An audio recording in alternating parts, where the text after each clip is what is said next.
aqui, né? Tchau. Tranquilo. Beleza.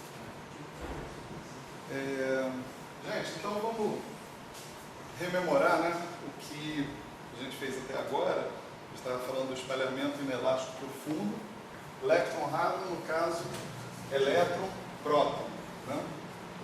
Então, a gente está falando de um processo desse tipo. Né? A gente tem aqui um elétron, no estado inicial, no estado final.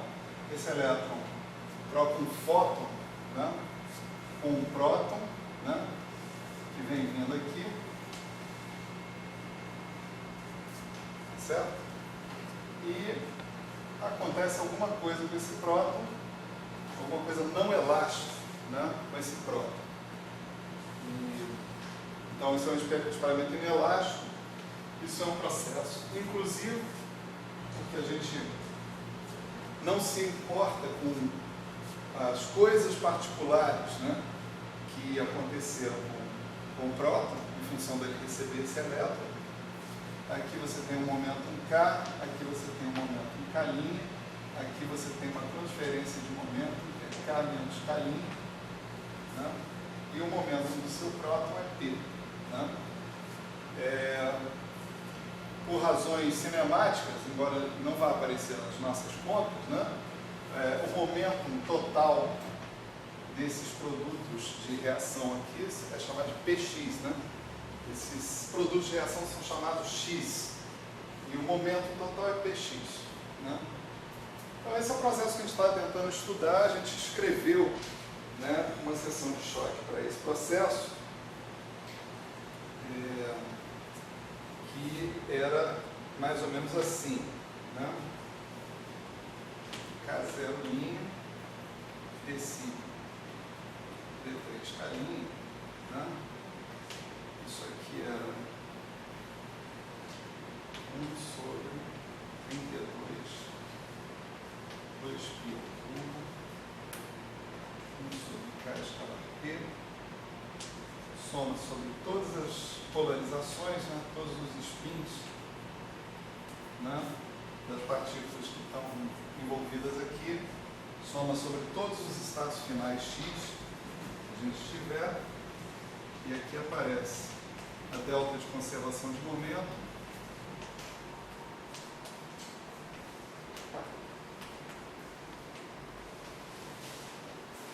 certo? Lembre-se que isso daqui é menos Q, né? Certo? E isso aqui multiplica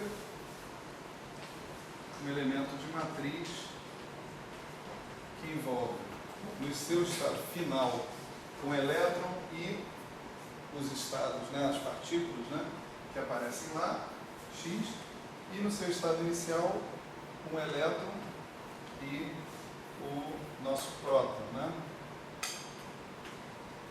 Assim, ao quadrado disso. A gente estabeleceu uma hipótese, né, muito razoável, vamos dizer assim, né, de que esse processo ele acontece eletromagneticamente, de maneira prioritária, né, quer dizer, a maior probabilidade desse processo acontecer é realmente eletromagnética. Ele poderia ainda acontecer sob a forma de interações fracas, ou até sob a forma de interações gravitacionais, mas aí as probabilidades são praticamente desprezíveis. E a gente está supondo que ele está acontecendo do ponto de vista do elétron, a gente está aproximando a parte eletromagnética que diz respeito ao elétron apenas pela primeira ordem em teoria de perturbações, ou seja, esse elétron emite um fóton virtual e pronto, mais nada. Né? Ele poderia fazer um monte de coisa, de bagunça, aqui nesse meio aqui, nesse vértice que está aqui, mas toda essa bagunça que ele possa fazer é de probabilidade inferior, muito menor do que a probabilidade dele emitir pura e simplesmente um elétron, certo? Essa saída aqui, portanto, está muito bem conhecida. Essa chegada desse fóton aqui é que não é nada bem conhecida. Né? A gente não sabe, esse fóton vai interagir com um dos quarks componentes, né, do próton, tá certo? e interagindo com um desses quarks componentes, eletromagneticamente, vai ceder energia para esse cara, e ele está ligado pelas interações fortes aos demais quarks que compõem o próton, né? E essa energia transferida vai fazer com que outros processos aconteçam lá dentro e gerem produtos via interações fortes, tá certo? Então, a nossa hipótese sobre esse elemento de matriz, a gente comentou várias vezes, a gente não tem como fazer uma conta desse elemento de primeiros princípios, basicamente porque nós não sabemos como um próton, né, se escreve, vamos dizer assim, se constrói em termos de quarks. A gente não sabe, dinamicamente falando, construir o estado de próton a partir de 3 estados de quarks. A gente sabe que um próton contém 3 quarks. Agora, ele contém 3 quarks interagindo de maneira extremamente complicada e que você não tem a priori, no momento pelo menos, condições de prever, né, essa interação desses 3 quarks em detalhe, né? Então a gente precisa de um guess para esse elemento de matriz, e o nosso guess é que esse elemento de matriz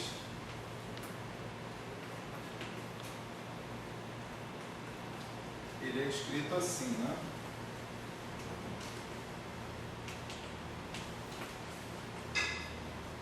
Ele tem um pedaço que vem da corrente leptônica, da corrente do elétron, que a gente sabe muito bem o que tem que dar se a gente escrever as regras de Feynman para o processo eletromagnético, quando você tem um elétron no estado inicial e um elétron no estado final, tá certo? A gente sabe o que tem que dar. Esse é um pedaço leptônico desse camarada que está aqui. A presença de um fóton saindo daqui para interagir com um quark vai dar origem a um propagador, tá certo? Quer dizer, esse fóton é um fóton virtual, ele vai dar origem a um propagador.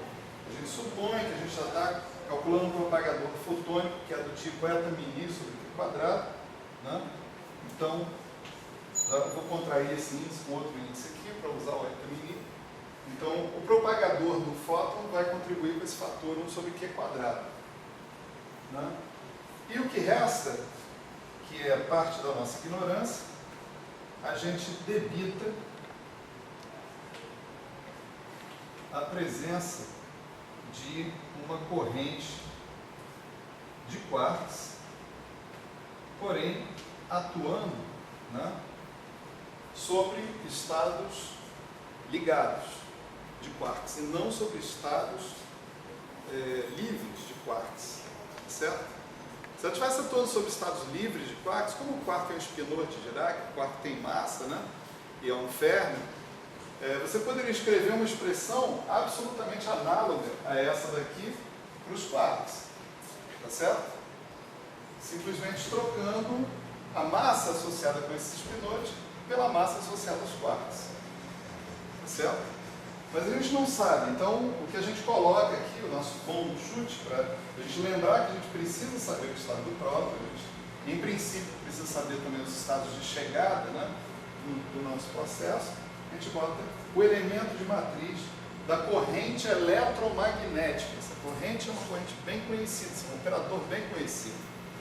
Ele é fornecido, né, pela parte eletromagnética do modelo padrão, né? Esse JMI, né, ele é somatório sobre os sabores de quarks Q barra A, né? Q barra A, gama mi, que é. Essa é a forma da corrente eletromagnética, sempre, né? Você está interagindo uma partícula de spin meio com um campo eletromagnético. Essa interação se dá através de uma corrente como essa, né? Aqui o A significa o sabor do quark, estou somando sobre todos os sabores do quark. Então eu não conheço esse operador. O que eu não conheço é a ação desse operador sobre esse estado ou sobre esse estado que está aqui. Isso eu não sei, né? Isso faz parte da minha ignorância. E aí a gente trabalhou na aula passada, né, essa história toda para mostrar que a gente podia escrever, então, essa seção de choque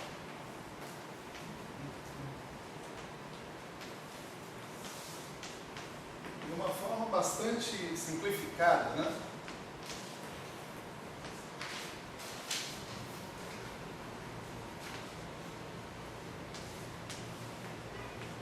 Envolvendo duas estruturas tensoriais que a gente isolou, né? Você vê que aqui a gente precisa do módulo ao quadrado desse elemento de matriz. O elemento de matriz está dado aqui. Quando você calcular o módulo ao quadrado dele, você vai poder, usando certas identidades satisfeitas por espinores de Dirac, né?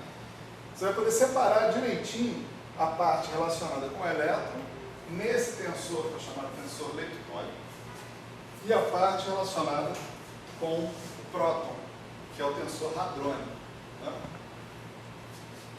Esse tensor leptônico a gente calculou na aula passada, né? Bastante detalhe,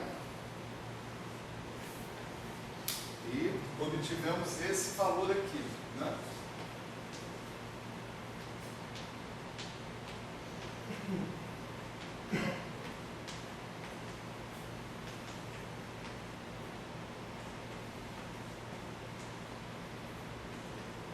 Certo? Ele pode ser calculado exatamente, sem problema nenhum, né? Lembrem-se que é sempre bom lembrar certas coisas, né? A gente vê as limitações do que a gente está fazendo. A gente calculou o tensor leptônico associado a esta expressão específica para a corrente leptônica, né? Veja que a corrente leptônica, você deveria talvez colocar uma expressão parecida com isso daqui, não necessariamente um propagador livre, mas um propagador interagente, completo no meio da história. E se você fosse escrever essa expressão exata, talvez você não tivesse sequer essa propriedade de fatorização aí, né? O que nós estamos fazendo é escrever uma expressão em primeira ordem eletromagnética, ou seja, a gente está supondo que aqui o processo que está acontecendo é uma emissão simples de fóton, mas podem acontecer outros processos, né? Um vértice como esse, por exemplo, é só a primeira ordem de uma coisa que pode acontecer, que é assim, né?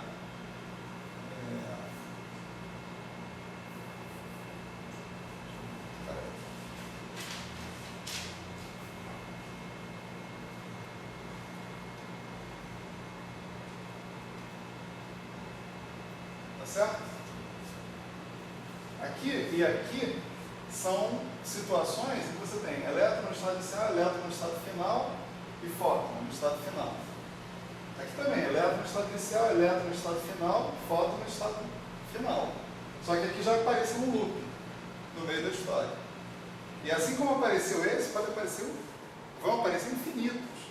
Tá certo? Quer dizer, mais apropriadamente, aqui também existe uma bolinha. A diferença é que essa bolinha, a gente sabe como calcular a qualquer ordem que a gente queira de teoria de perturbações. Certo? A gente opta por fazer uma aproximação e dizer que essa bolinha é só o primeiro termo, né, dessa conta. Certo? Então, esse resultado, que encontra todo mundo muito bem fatorizado, bonitinho, é um resultado de primeira ordem eletromagnética. As ordens subsequentes vão envolver fatores de 1/100, né? A gente está expandindo em potências do alfa, que é 1/137. Então, se você tiver alfa 2, alfa 3, alfa 4, você vai diminuindo cada vez mais as coisas, né? Teria que ser só alfa, né? Não alfa 2. Ele está enquadrado lá fora. Aqui é alfa. Aqui é um erro de digitação, se eu estivesse digitando. Mas tá certo? Então, esse é um resultado aproximado. Bom entender isso, né? Um resultado aproximado. Há uma aproximação aí. O nosso W mini, em seguida, a gente trabalhou esse WI para conseguir escrevê-lo dessa forma aqui, né? Com 1 sobre 2π integral de 4x exponencial de x 1/2 somatório de lambda pela lambda j de x j de 0 pela lambda. A gente conseguiu fazer sumir, né, da jogada a delta, né, e o somatório sobre os estados x, né, os estados finais que a gente não está medindo, né. Esse objeto que está aqui, o meio do somatório em lambda, né, é uma soma sobre polarizações, a média ponderada, vamos dizer assim. Você está dando, é como se você estivesse dando probabilidade no meio para cada polarização acontecer, né? Então, isso daqui é resumido, tá certo? Nessa expressão aqui, né?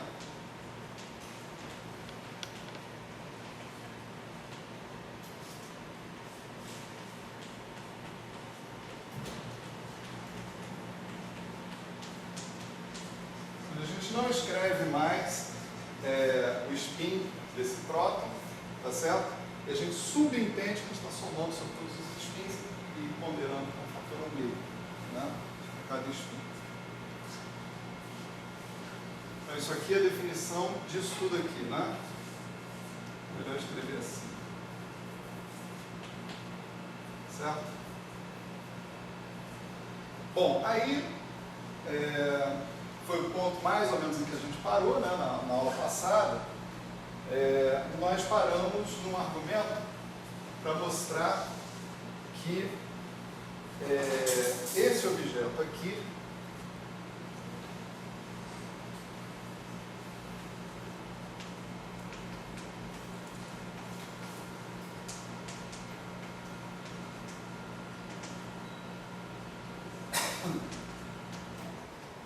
integral de 4x exponencial de x e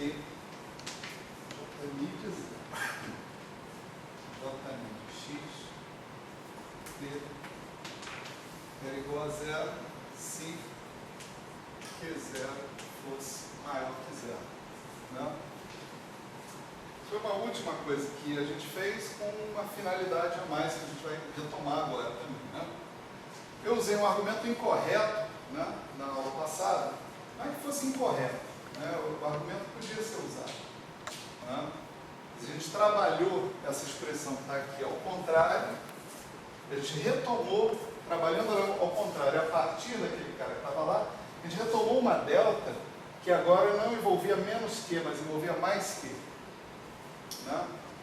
Então esse objeto, ele tinha suporte em Px mais Q menos P. Tá certo? E só era diferente de 0 se Px mais Q menos P fosse igual a 0. Né? E aí eu disse, bom, se isso acontece e a conservação de momento também acontece, então Q tem que ser igual a 0, que é muito razoável. Né? Q tem que ser igual a 0 e, portanto, P tem que ser o Px, tem que ser igual ao Px. Entendeu? Isso também é totalmente razoável, já que você não está cedendo o momento para o próton, então o próton continua, o x, seja lá o que for o x, continua com o momento dele. E aí, até aí o argumento está bom, né? Só que aí o problema é eu dizer que isso é matematicamente proibido. Isso não é matematicamente proibido. Isso é uma possibilidade, de não acontecer colisão nenhuma, na verdade. Né? Mas isso não representa uma contradição em termos, que é o que nós estávamos buscando. Certo? Portanto, eu não podia ter usado esse argumento da última vez. Fui chamado bem a atenção pelo menino aqui. Né? Aí revisei as coisas e falei, então tá, então vamos usar o argumento do Murta, já que o meu não deu certo, vamos usar o do Murta. Né? Então vamos usar o argumento do Murta. Né? O argumento dele é legal também, eu achava que a gente podia abrir mão dele, né? Fazer uma coisa mais simples, mas não podemos abrir mão dele, porque o meu argumento simplesmente não chega a uma contradição. Ele chega numa situação que é possível acontecer, a não colisão. Tá? Bom, então vamos supor o seguinte, vamos supor que o Q0 seja maior que zero, né? E que... desculpa, está cedo para isso. Primeiro vamos trabalhar um pouquinho essa expressão que está aqui, tá certo? Só para colocar ela na forma que ela precisa estar. Né? Vamos chamar isso aqui de I. Né?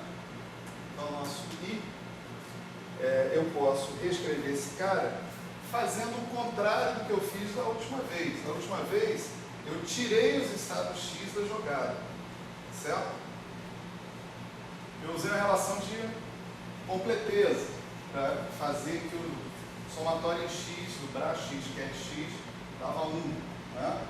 Comentamos sobre essa relação de completeza, que ela não é absolutamente exata. Né? O que está sendo desprezado na relação de completeza? Exatamente a parte elástica da reação. Né? Não está acontecendo a parte elástica.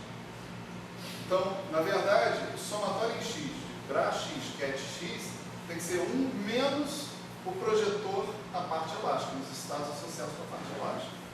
O que a gente tem como hipótese nessa história é que esses processos elásticos estão contribuindo cada vez menos à medida que a energia aumenta. Tá certo? Então a gente está usando como relação aproximada, que é somatória sobre todos os X, onde o X não inclui a parte elástica, de Bra X, que é de X, é 1. Tá certo? Então a gente está trabalhando ao contrário. A gente agora vai inserir aqui de novo um conjunto completo, nesse sentido que eu estou falando, de Bra X, que é de X. Tá certo? Vamos obter isso aqui, né? Somatório em X, integral de 4x, exponencial de QX, e J de 0, X, J mi de X, deixa eu escrever isso aqui embaixo, né? Vezes, né? X, J mi de X. Esse J mi de X, nós vamos supor novamente que a gente mantém a variância de Poincaré do nosso problema, né? A gente não tem nenhum campo externo aparecendo aqui nem nada. Portanto, esse J mi de X, essa corrente de quark, ela tem que ser construída, né? A dependência em X dela é completamente contida no operador de translação, certo? Ou seja, esse operador pode ser obtido a partir do operador J mi de 0 por uma translação, certo? Translações são geradas por momento, né? Pelo operador de momento associado ao sistema. Então a gente vai substituir o J mi de X pela sua expressão em termos do J mi de 0 com o auxílio do operador unitário que representa a translação por x. Né? Então a gente tem aí px, j mi de 0 e a menos i px. Esse p grande que eu estou destacando aqui é o operador de momento associado ao sistema, ou seja, o gerador de translações. Né? E aqui a gente tem p, né? P, J mi de 0, x, tarará, J mi de x, P. Certo? Agora esse cara daqui atua aqui, esse cara daqui atua aqui, esses caras são autoestados, todos os estados, ligados ou não, a gente está supondo que são sempre autoestados de momento, combinações lineares de autoestados de momento. Né? Então esse cara atua aqui, esse cara atua aqui, para obter os seus autovalores. O autovalor desse cara sobre esse estado é px, é o momento total desse cara. E o autovalor desse cara nesse estado é pzinho. Né? Então eu vou terminar com uma exponencial de menos i pzinho x, exponencial de i p grande, px grande, escalar x. Vou juntar todo mundo aqui com esse cara que está aqui. Né? Então isso aqui vai dar soma em x, a integral é de 4x, a exponencial de i, q menos p mais px escalar x e os dois valores esperados, pj de 0, x, jmi de 0, p. Certo? Nada mais depende de x agora aqui, desse x. Então você pode pegar e integrar sobre essa delta e fazer aparecer sobre essa delta, integrar sobre a variável x e fazer aparecer de novo o 2π à quarta delta de q menos p mais px vezes a mesma coisa que está aqui em cima. Certo? Bom, a diferença aqui é que a delta que era contida originalmente, você vê aqui, é px menos q menos p, igual a 0, certo? Essa foi a delta original, que era a delta de conservação, né? Certo? Do seu problema. A delta que está aparecendo aqui está com o sinal do q trocado. O sinal do px e do p continua o mesmo, mas o sinal do q está trocado. Então, você tem que ter isso igual a 0 e aquilo igual a 0. Se esse elemento de matriz for diferente de 0, essa delta, né, tem que ser saturada. Né? Ou seja, q menos p mais px tem que ser igual a 0. Senão, se q menos p mais px for diferente de 0, a delta já garante que esse cara dá 0. Certo? Então vamos analisar o que acontece com essas variáveis aqui. Certo? Vamos supor que acontecesse a saturação da delta, ou seja, que q menos p mais px fosse efetivamente 0. Né? Com a condição de Q0 ser igual a 0. Né?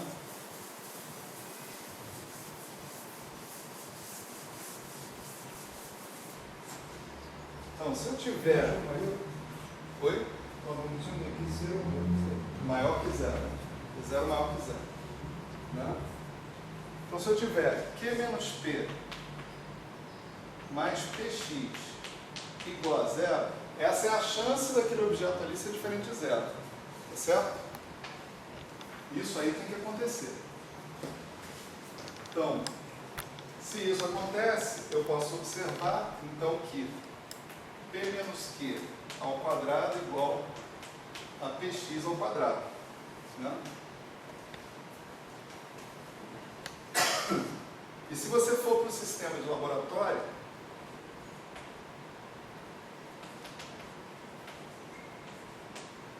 isso aqui significa PI igual a M0, você tem um próton parado e o elétron incidindo sobre ele, certo?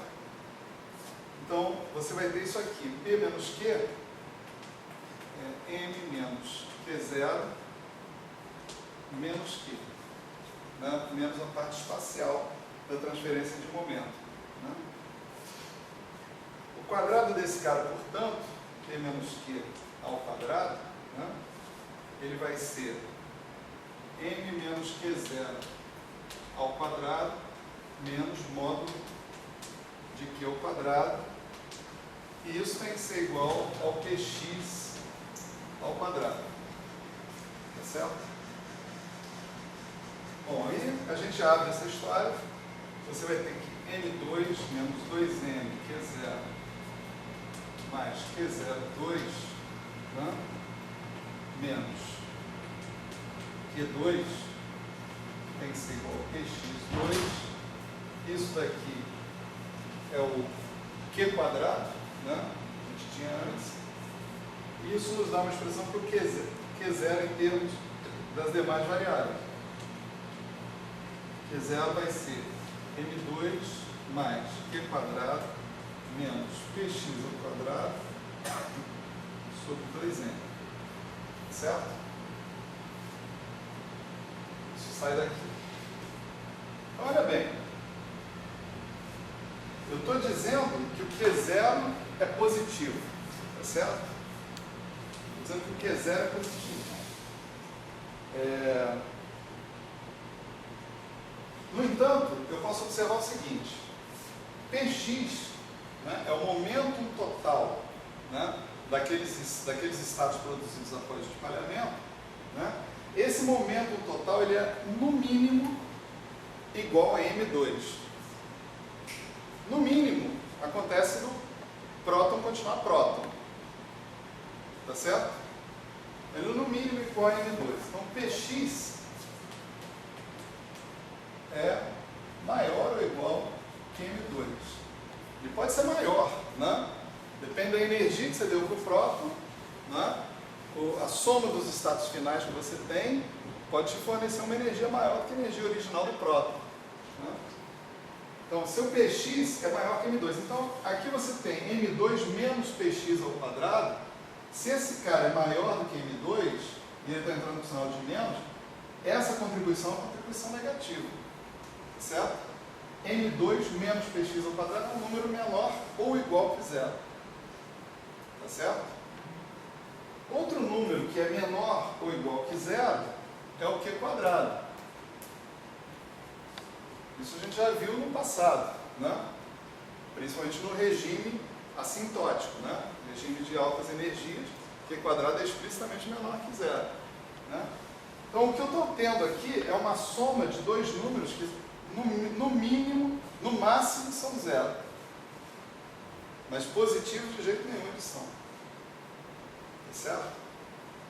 Conclusão, o que eu concluo daqui é que esse Q0, né, é menor ou igual que zero. Mas a minha hipótese de partida é que o Q0 era maior que zero. Tá certo? Então, não pode acontecer esse negócio aqui. Simplesmente não pode acontecer. Certo?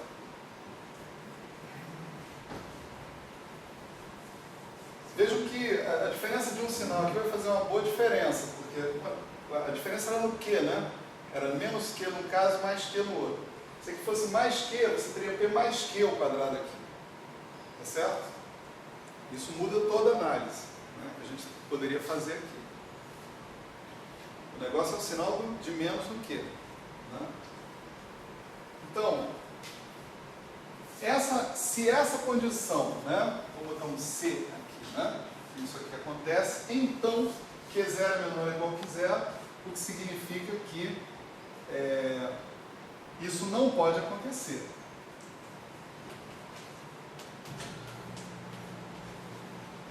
Diferente de zero. Se isso é diferente de zero, a delta não é saturada, né?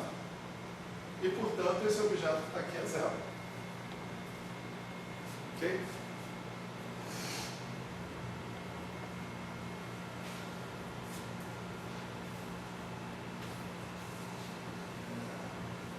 Vamos chamar de I, né? A gente chama de I, vamos usar nossa definição.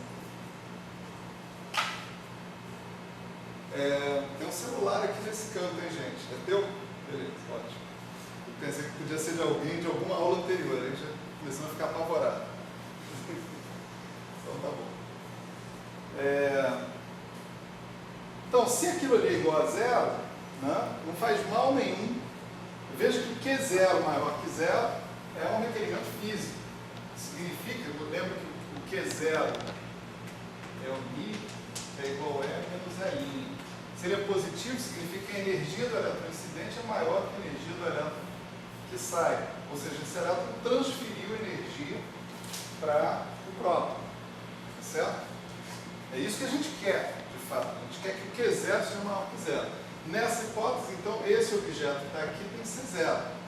Se esse objeto é zero, nada me impede de eu somar esse objeto ao W mini, que está aparecendo ali. Tá certo? Ou subtrair, né? O que eu vou fazer aqui é subtrair. Então, isso me permite reescrever o W mini como 1 sobre 2π integral B4x P aí que é x e comutador de j' de x com j' de 0, certo? E para que somar um negócio que é igual a zero só para ter um comutador na história, né? Porque a teoria quântica de campos lida com os comutadores, né, de campos físicos, né, de uma forma bem particular, né? Para que você tenha covariância da matriz S, do operador S, na verdade, você precisa que uma certa condição seja satisfeita, que é a chamada condição de microcausalidade. Comutadores ou anticomutadores, né, dos campos básicos da sua teoria têm que se anular quando a separação entre os argumentos desses campos for uma separação tipo espaço, certo? Isso significa que a gente está requerendo aqui, né,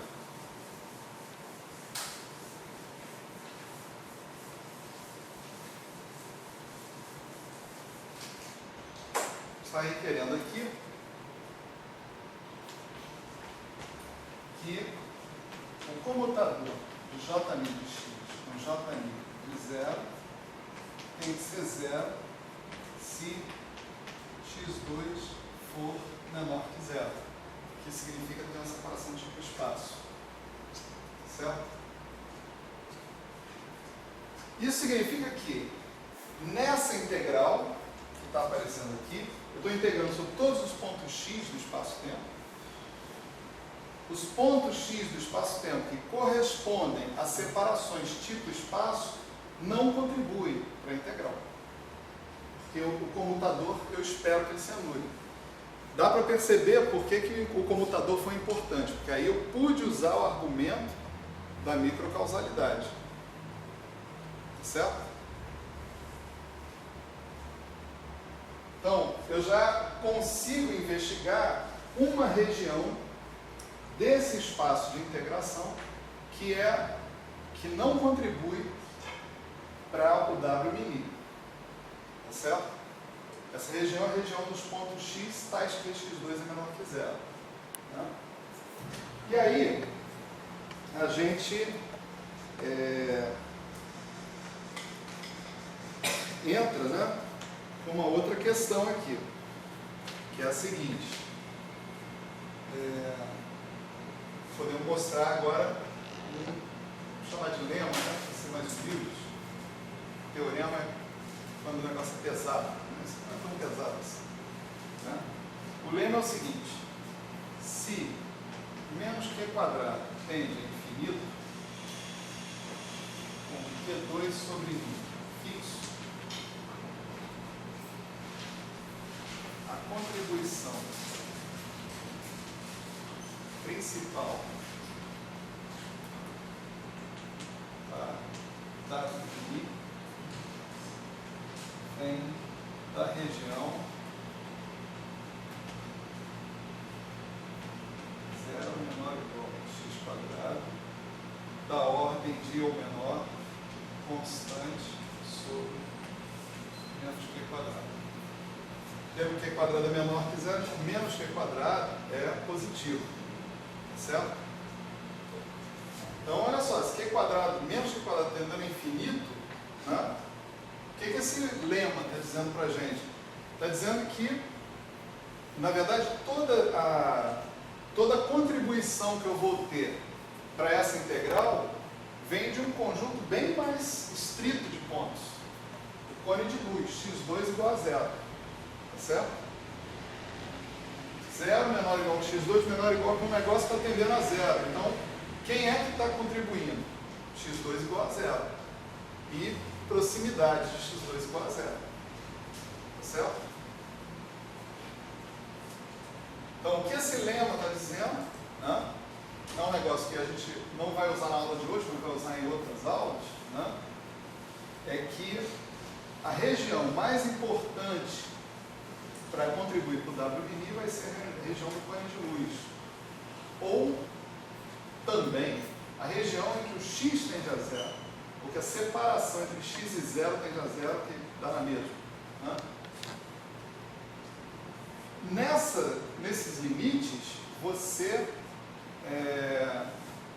vai ter um instrumento para utilizar, que é a chamada expansão de produtos de operadores. Você vai poder escrever os seus produtos de operadores, os seus operadores compostos, se for o caso, né? Em termos de uma expansão com coeficientes singulares de operadores não singulares. Né? Essa é uma técnica que a gente vai aprender aqui. Né?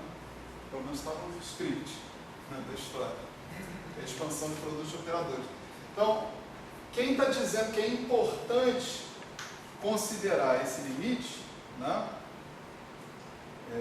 x2 igual a zero, é justamente esse lema que a gente está colocando aí. Tá? Então, vamos mostrar isso aí, não é tão difícil assim. Né? Para isso, a gente vai pegar o seguinte, vamos pegar e observar, né? Tem vários nomes possíveis que a gente pode dar para isso, método de ponto de cela, lema de Riemann-Lebesgue, os que vocês quiserem, né? Então, você imagina o seguinte, se isso daqui for uma função suave de x de alguma forma, né? À medida que IQx, ou que QX, ou que x, né? Ou que o argumento da exponencial for indo para infinito, né? Essa exponencial vai oscilando cada vez mais rápido, né? E as contribuições vizinhas na região de integração vão se cancelando. Ou seja, você tem a expectativa de que no limite em que isso daqui, o argumento desse cara vai para o infinito, esse objeto aqui, se for uma função suave de x, não contribua mais para a tua integração. Né? Mas o limite desse cara ir para infinito é exatamente o que nós estamos tomando. A gente está tomando um q quadrado ir para infinito, isso não pode ser feito sem que as componentes do q vão para o infinito. Tá certo? De alguma maneira. Mais ainda, que aquele balanço, né? Q0 ao quadrado menos Q vetor ao quadrado, vá para menos infinito. Né? Então, o que a gente tem que analisar, né, é qual a região do espaço do x que contribui quando o Q tende a infinito aqui, segundo aquelas condições que a gente está colocando. Né? Para isso, a gente vai reescrever o x de uma maneira adequada. Né? Vamos pegar a parte espacial do vetor x e escrever como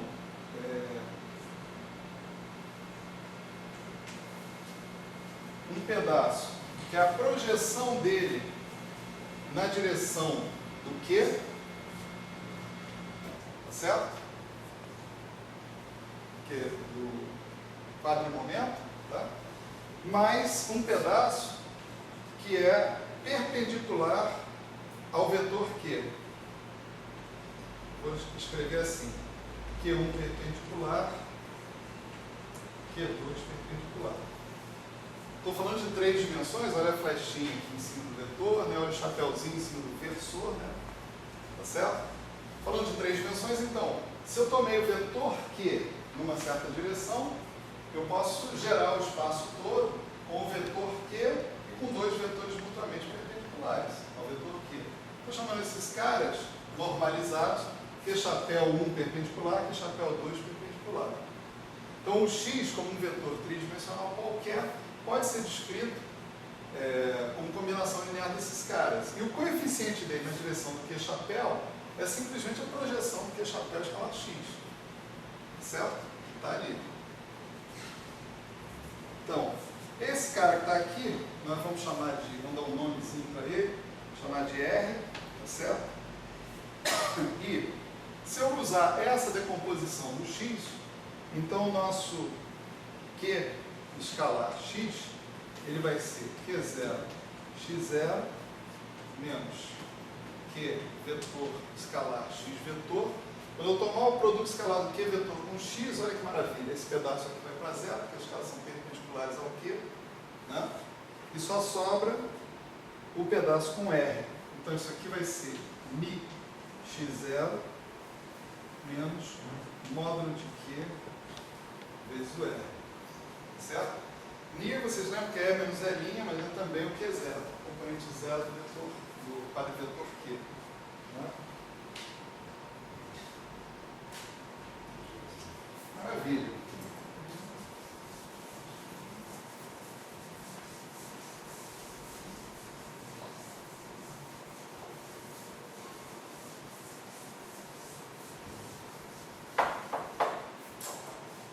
Bom, eu posso escrever esse módulo de Q, não é, em termos do Q quadrado e do Ni, da seguinte maneira. Q quadrado, ele é Ni quadrado menos módulo de Q quadrado, certo? Ni é o Q0, né? Também. É menos L1. Daí você tira que o módulo do Q ao quadrado é Ni2 menos Q2, que é também Ni2, 1 menos Q2 sobre Ni2. Né?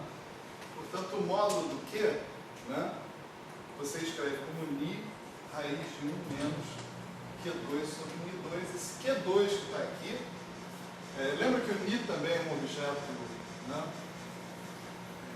bem definido em termos de produto escalar, né? Esse Q que está aqui é o quadrado do quadro vetor. Né? Então, com isso aí eu posso escrever Q escalar x como sendo Ni x0, isso já estava aqui, e agora o segundo pedaço também é proporcional a Ni, né? Menos raiz de 1 menos Q2 sobre Ni2 vezes o R, certo? E agora vamos mandar a brasa, né? Vamos tomar um limite quando esses caras, quando o Q vai para o infinito, né? Então, se o Q vai para o infinito, o Ni vai para o infinito. O Ni é P proporcional, né? P escalar Q sobre M, né? Lembram disso, né?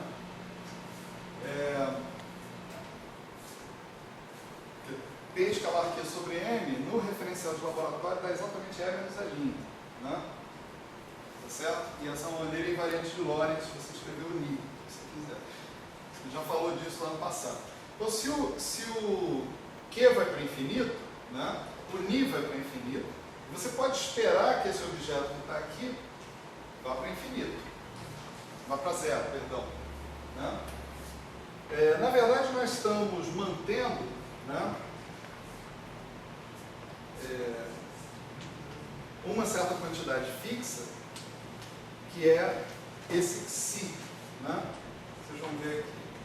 1 menos, eu vou dividir por 2m e vou multiplicar por 2m, tá? 2m, 2m, tá certo? Essa quantidade que está aqui, eu vou dizer, incluindo o sinal de menos, tá certo? Eu vou dizer que é o Xi, sem incluir o sinal de menos, que é melhor, é menos que Xi, tá certo? De modo que isso aqui fica raiz de 1 menos 2m Xi sobre Ni. Lembra que o limite que nós estamos considerando é o limite onde Q quadrado sobre Ni permanece finito. Tá certo? Então, essa quantidade Xi, ela vai permanecer finita.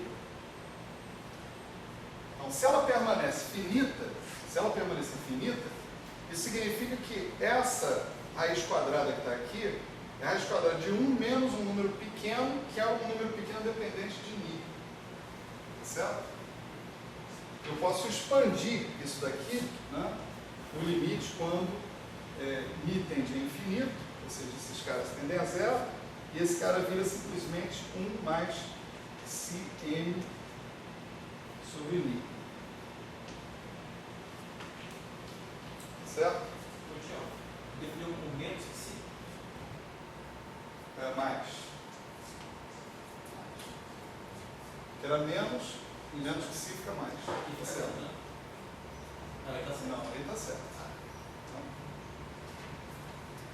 Legal. Aí,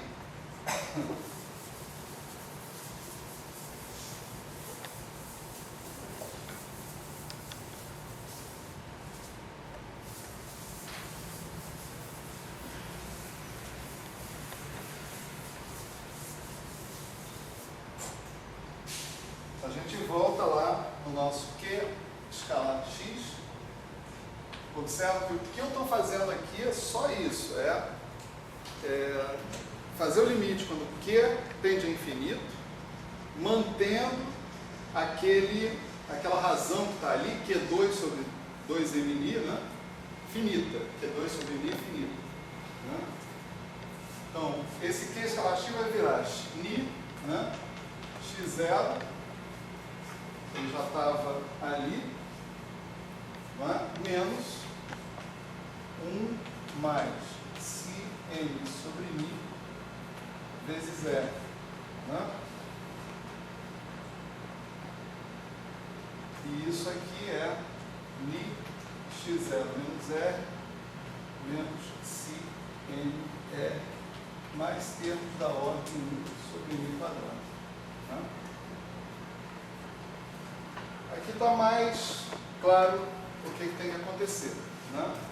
Então, se eu quero que esse Q escalar x, né, fique finito no limite em que o Q tende a infinito, ou mi tende a infinito, né, eu tenho que manter esses termos aqui simultaneamente sob controle. Eles não podem explodir dentro da história. Isso tem que ser algum tipo de função do ni para ficar sob controle. Né? Então, o nosso módulo de x0 menos r tem que ser menor ou da ordem que alguma constante sobre mi. Né? Você vê que o r pode crescer também, em princípio. Né? Eu estou falando de todo o espaço, de toda a região de integração sobre todo o espaço. Então, eu vou ter que ter um limite para o r, para o crescimento do r. O módulo do r ele vai ter que ser menor ou da ordem de alguma constante sobre si. Certo? Se essas duas coisas acontecerem, esses dois termos aqui são mantidos sob controle. O que eu estou, observem bem, o que eu estou desenhando aí, estou procurando, é a região do espaço-tempo x, xmi, né? Que mantém esse argumento finito no limite em que o Q tende a infinito. Essa é a única região que vai contribuir dentro da integral de Fourier que a gente tem lá. Eu tenho a exponencial de IQR. Se essa fase eu deixar ela disparar, ela vai produzir interferência construtiva e destrutiva e vai mandar todo mundo embora. Né? Então, o que eu estou querendo? A região que vai fazer com que a fase não dispare. É claro que essa região vai ser uma região dependente de Q, de alguma maneira. À medida que o Q aumenta, essa região deve mudar lá no espaço. Né? Foi esse tipo de resultado que eu encontrei. Ó. R e x0 e R, eles são referentes ao vetor x, tá certo? E ao x0, ao quadrivetor xmi. Né? Então, isso aí está definindo uma região que pode vir a contribuir para manter a fase estacionária ou manter uma contribuição para a integral. Né? Então, com essas restrições, né? Tá certo? Com essas restrições aparecendo, eu pego x0 ao quadrado e escrevo ele assim, como x0 menos r mais r ao quadrado, tá certo? E o x0 menos r, né, eu uso a condição que eu tinha lá. x0 menos r em módulo é menor ou igual de constante sobre mi. Né? Então isso daqui, no limite, quando mi tende a infinito, tende a r mais uma certa constante sobre mi ao quadrado.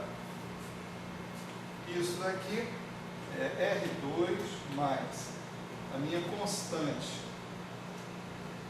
R sobre mi. Mais termos de ordem 1 sobre mi2 que eu estou expressando. Né? Bom, maravilha. Né? O R2, vamos lembrar o que é o R2?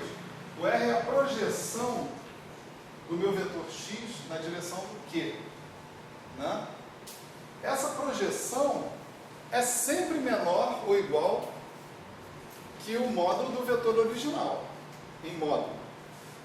Então você pode dizer que esse R2 é menor do que o x2, x vetor 2. Certo? Você pode escrever isso aqui, ó, menor do que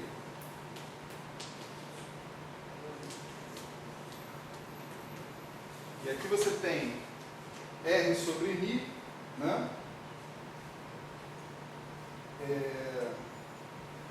Você pode utilizar o limite que você está dando para o teu R, um constante sobre si, para dizer que aqui você vai ter um constante sobre si ni. Certo? Passa esse cara para cá, você vai ter x0 menos módulo x2 menor do que alguma coisa. Menor ou da ordem do. Né? Então, x0 ao quadrado menos x vetor 2 vai ser o x2. E o que a gente está mostrando aqui é que x2 tem que ser menor do que constante sobre si ni. Só que o si ni é exatamente q quadrado, menos q quadrado. Então isso aqui é constante sobre menos q quadrado. Certo? O que a gente mostrou aqui? A gente mostrou que lá no WMNI, o WMNI está escrito como uma transformada de Fourier de alguém. Tá certo?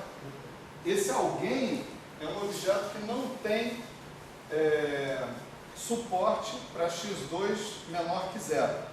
Isso pela relação, pela condição de microcausalidade. E o que nós estamos mostrando aqui é que a principal contribuição no limite em que o Q da transformada de Fourier tende a infinito é o cone de luz, x2 igual a zero. Nosso teorema, né, dizia que o x2 está dizendo menor ou igual a constante sobre menos q2. Se o menos q2 tende a infinito, isso aqui tende a zero, então isso é maior que zero, menor que zero é zero. Né? E não virando zero. Ok?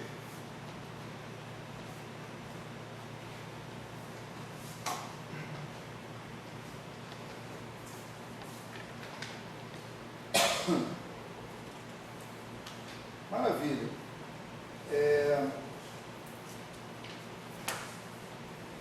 Vamos evoluir então nessa história.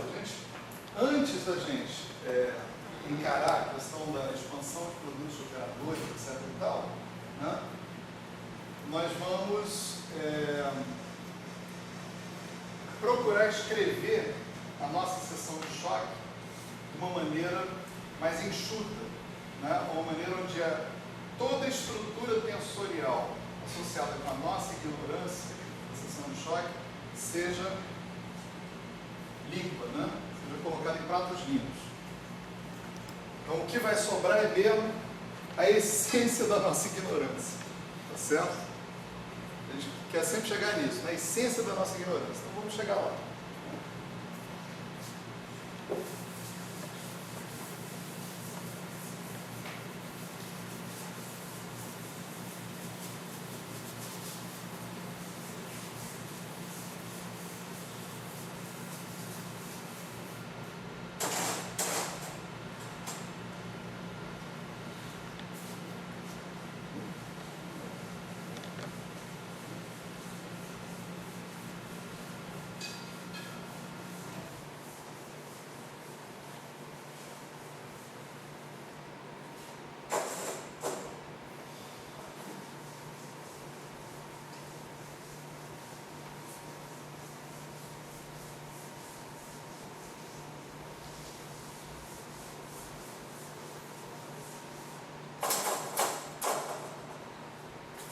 Ok. Então vamos pensar no seguinte, né? O nosso tensor leptônico, a gente foi capaz de calcular ele até o finalzinho. Deixa eu escrever de novo aqui para vocês o que virou o nosso tensor leptônico, né?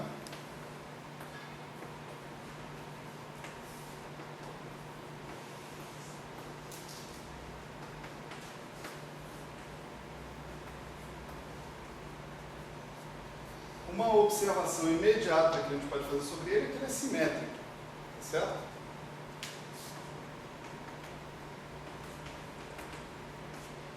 Se ele é simétrico, ele vai influenciar o W' naquela seção de choque.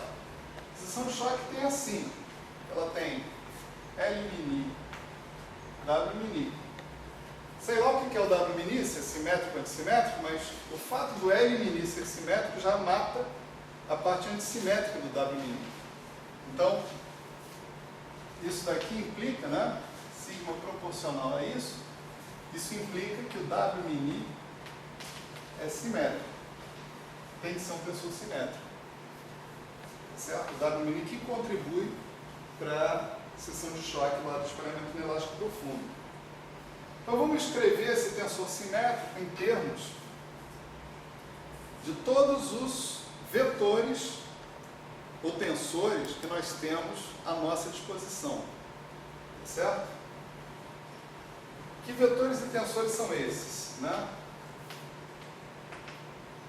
Eu vou dizer que eu posso ter um coeficiente dependente de μ e de q quadrado vezes a métrica, que é um tensor simétrico que eu tenho.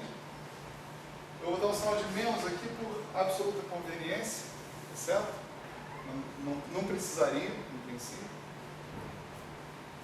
Depois, que outras formas eu tenho de construir um tensor simétrico dentro da minha teoria, usando as variáveis dinâmicas que eu tenho à minha disposição? Eu tenho o momento do próton, né? Eu tenho transferência de momento, vamos dizer assim, que é o Q, né? Que a gente está tomando como as variáveis, os vetores, por exemplo, independentes.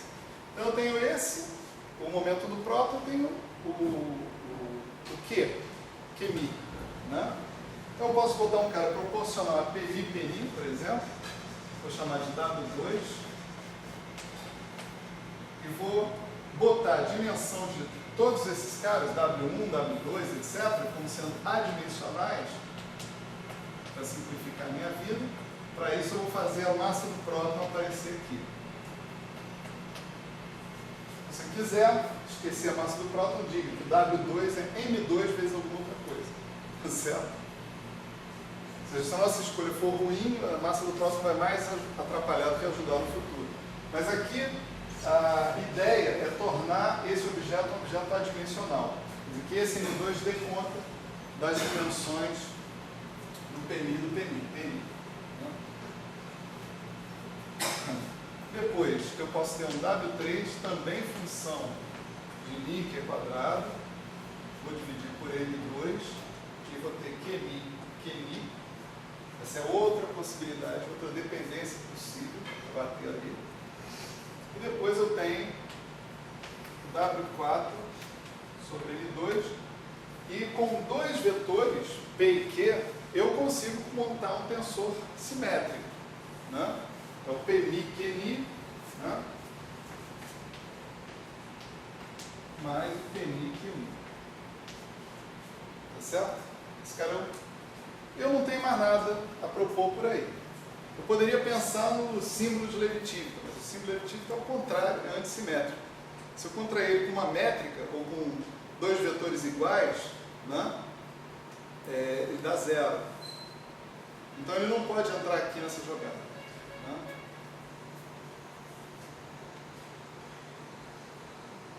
Maravilha. Em princípio, parece que eu tenho 4 funções arbitrárias. Deixa eu ver se escrever o argumento W4, é o mesmo dos outros. Em princípio, parece que eu tenho 4 funções arbitrárias para determinar, né? Mas na verdade eu tenho 2. A gente pode reduzir 2 dessas funções como dependente das outras 2, usando uma condição importante aqui, que é a famosa invariância de calibre. Né? Vamos supor que eu pegue o W', né, e contraia com QMI, certo? Por que eu escolhi o QMI especificamente? Porque eu estou integrando em Q, né? W' eu espero que venha a ser uma função de Q, que vem o mi, que é quadrado, e é o próprio Q mesmo, né? Bom, isso aqui vai me dar e aí QX, QMi,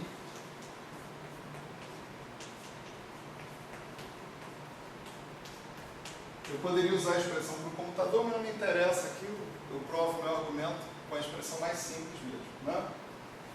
Esse QMi que está aparecendo aqui, ele pode ser substituído por um I, 1 sobre I de Mi, né? Tá certo? Quer dizer, esse 1 sobre I de Mi atuando sobre a exponencial, né? 1 sobre I de Mi atuando sobre a exponencial vai me dar precisamente esse QMi que está aparecendo aqui. Se eu fizer uma integração por partes nesse cara, tá certo?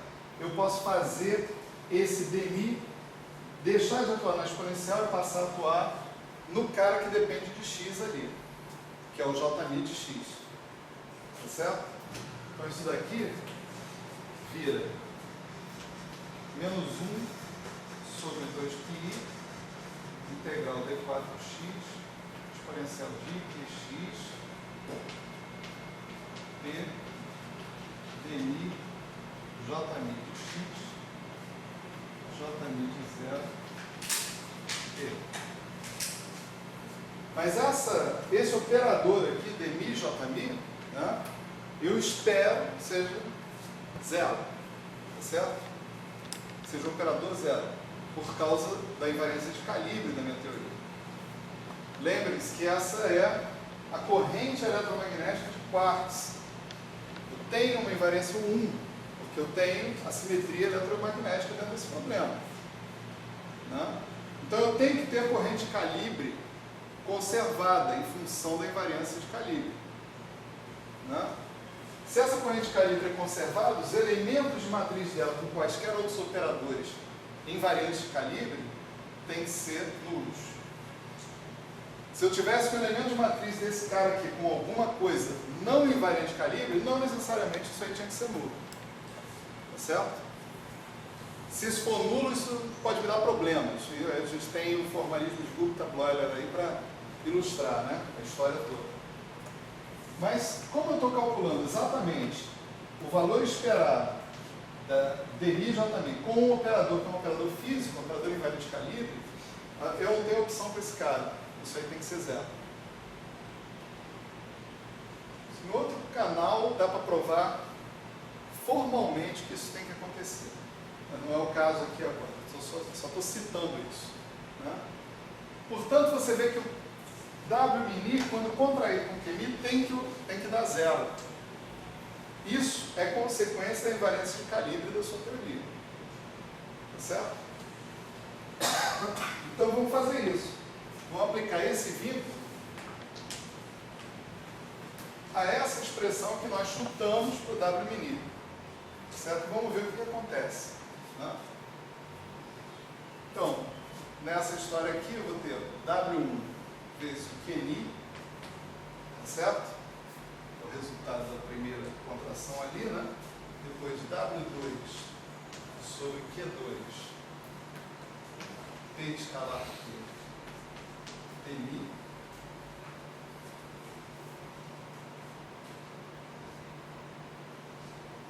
Q2 é isso. L2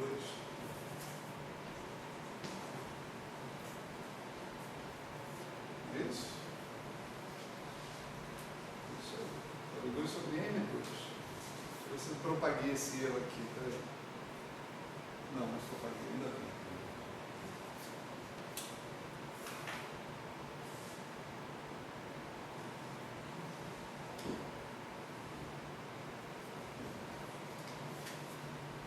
Eu contraí com Q, então QP está aqui, sobe um PNI no meio da história, né?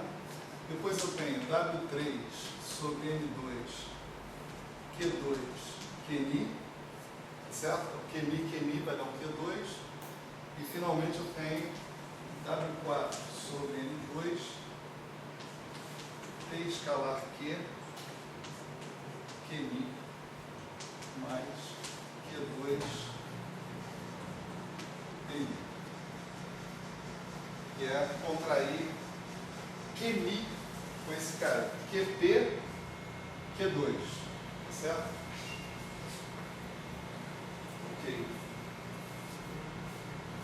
Bom, a sequência disso é você analisar quem são os tensores independentes que sobraram aí, tá certo?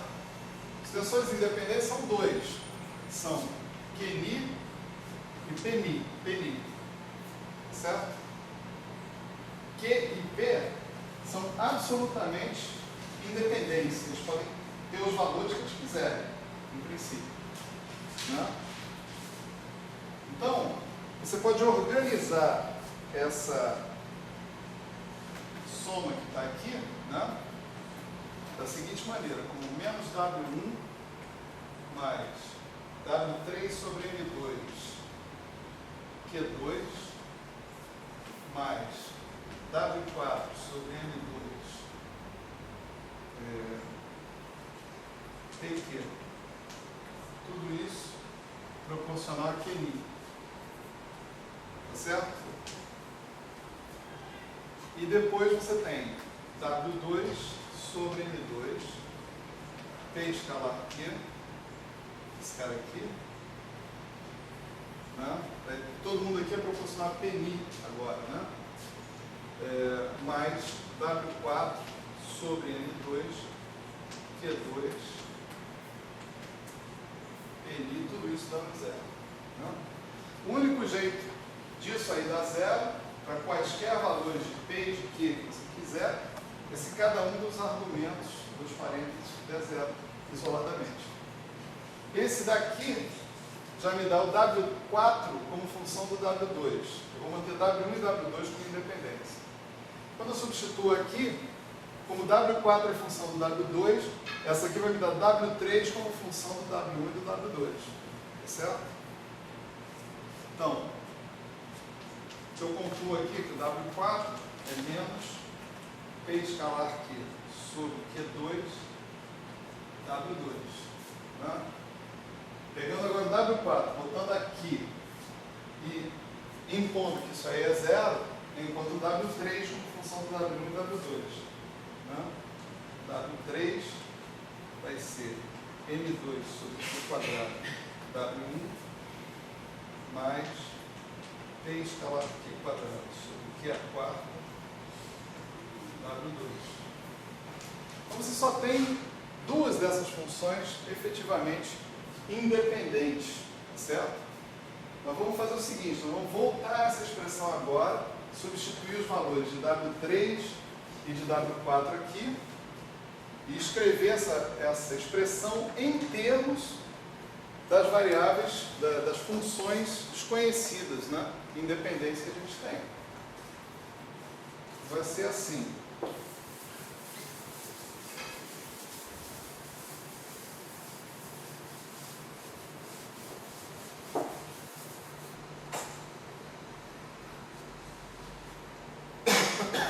O nosso W mini, ele vai ficar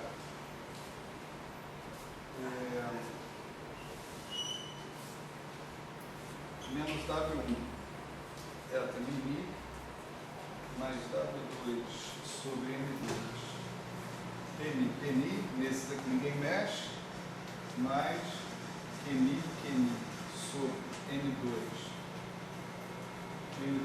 sobre Q2 W1 mais P escalar Q ao quadrado sobre Q4 W2 menos QNI mais QNI sobre M2 P escalar Q sobre Q2 W2. Certo? Vou só substituir W3 e W4 pelos valores que eu tinha encontrado lá em função de W1 e W2. E agora eu posso agrupar tudo isso em função de W1 e de W2. Né? Eu vou obter o seguinte, ó. Eu vou obter W1 QNI sobre Q2 menos eta mini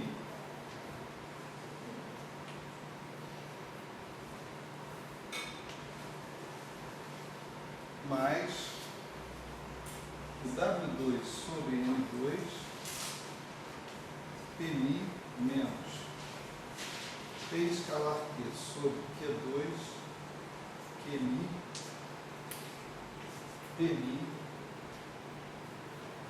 menos P escalar Q sobre Q2 Qmi. Ficou bem bonitinho, tá? No final. Esses W1 e W2 que a gente está obtendo aqui, né, são as coisas que a gente conhece como as funções de estrutura. Certo? Você vê que, em princípio, toda a complexidade dinâmica do espalhamento está dentro deles, do W1 e do W2. São esses os casos que a gente precisa saber. Lá no eletromagnetismo, você costuma chamar esse tipo de conta que você faz, né, esses objetos que você encontra no final, se chama de fatores de forma. Né? Aqui nas interações fortes, a gente costuma chamar, ou pelo menos no espalhamento inelástico profundo, a gente chama de funções de estrutura. Certo? E várias coisas sobre elas que a gente vai ver aí no futuro próximo. Certo? Mas o que interessa é o seguinte, veja, você conhece o L-mini e agora você tem toda a estrutura tensorial do W-mini. Tá certo? Então agora a jogada é juntar essas duas coisas. Tá certo? Vamos juntar essas duas coisas e fazer esse produto escalar do L-mini com o W-mini. Eu já vou adiantar para vocês, não deu tempo de fazer tudo. Certo? Mas eu vou fazer um pedaço e aí a gente termina na aula que vem, porque eu acho que é importante fazer isso até o final, né? Bem direitinho.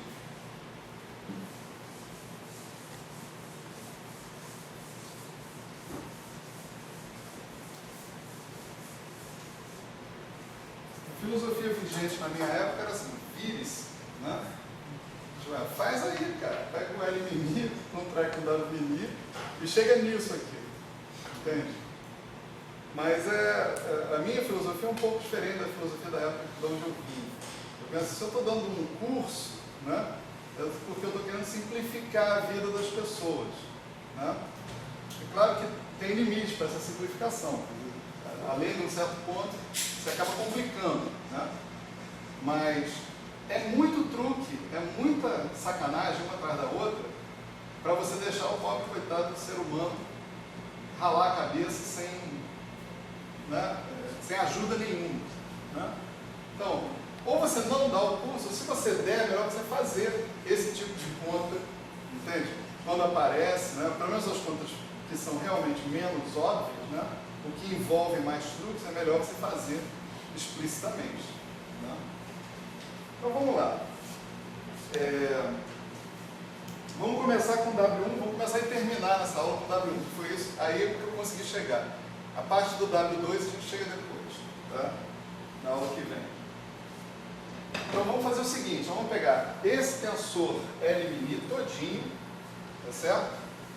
E vamos contrair com esse pedaço aqui, ó. Ok? Com esse pedaço aqui do W-mini. A contração do L-mini com o outro pedaço do W-mini fica para a aula que vem. Tá certo? Ela está no meio do caminho, está em progresso. Tá certo?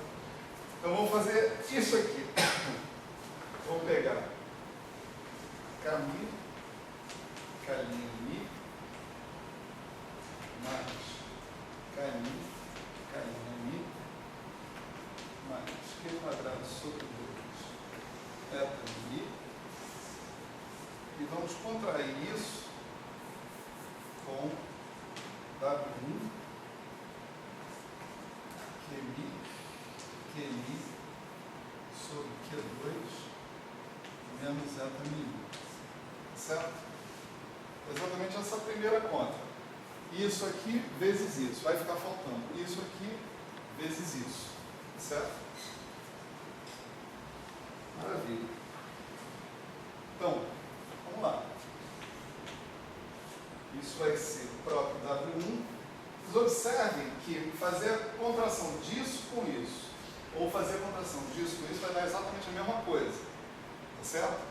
Porque os tensores são simétricos, você pode trocar μ por Ni e vai dar igualzinho. Então basta fazer um e depois multiplicar o resultado por 2. Né? W1, você vai ter esse cara vezes esse, você vai ter K escalar Q, K' escalar Q. Tá certo? K escalar Q, K' escalar Q sobre Q quadrado. Né? Se você fizer isso por aquilo e fizer isso por aquilo, você vai ter o mesmo resultado, então aqui vem um 2 na frente. Certo? Então isso aqui é isso tudo por isso. Né? Agora, quando você fizer isso tudo por isso, é a mesma coisa que 2 vezes isso aqui por isso, que é K escalar K'. Então você tem menos 2K escalar K'. Certo? Então você matou esse pedaço todo com isso tudo aqui. Certo? Falta matar esse cara aqui, ó. Que é 2 sobre 2W'. Né? Esse cara, você vê o seguinte.